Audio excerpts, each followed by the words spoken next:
Hello बच्चों, let's see the question and the question is which is not true in case of an ideal gas. मतलब ideal gas के लिए इसमें से कौन से स्टेटमेंट जो है वो हमारे पास सही नहीं है। ए बी सी डी करके हमारे पास स्टेटमेंट गिवन है, तो चलिए इसको हम लोग क्रॉस चेक करते हैं।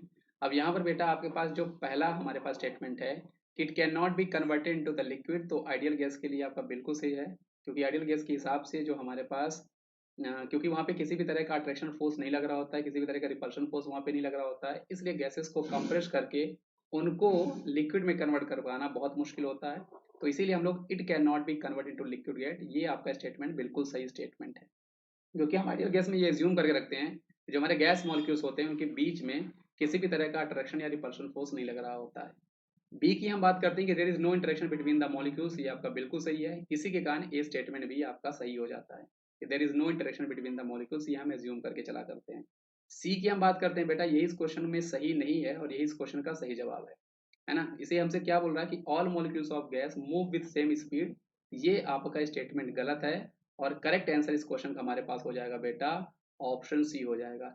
क्योंकि होता क्या है, बिकॉज ऑफ कोलिजन, यहाँ पे जो आपके मॉलिक्यूल्स होते हैं गैस के मॉलिक्यूल्स, हर मॉलिक्यूल्स की स्पीड जो होती है वो आपकी डिफरेंट डिफरेंट हो जाया करती है बिकॉज ऑफ कंटिन्यूअसली कोलिजन।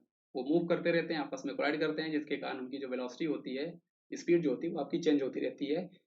इसलिए यहाँ पर सेम नहीं होती और यही स्टेटमेंट आपका गलत है आइडियल गैस के लिए, और ये इस क्वेश्चन का सही जवाब हो जाएगा।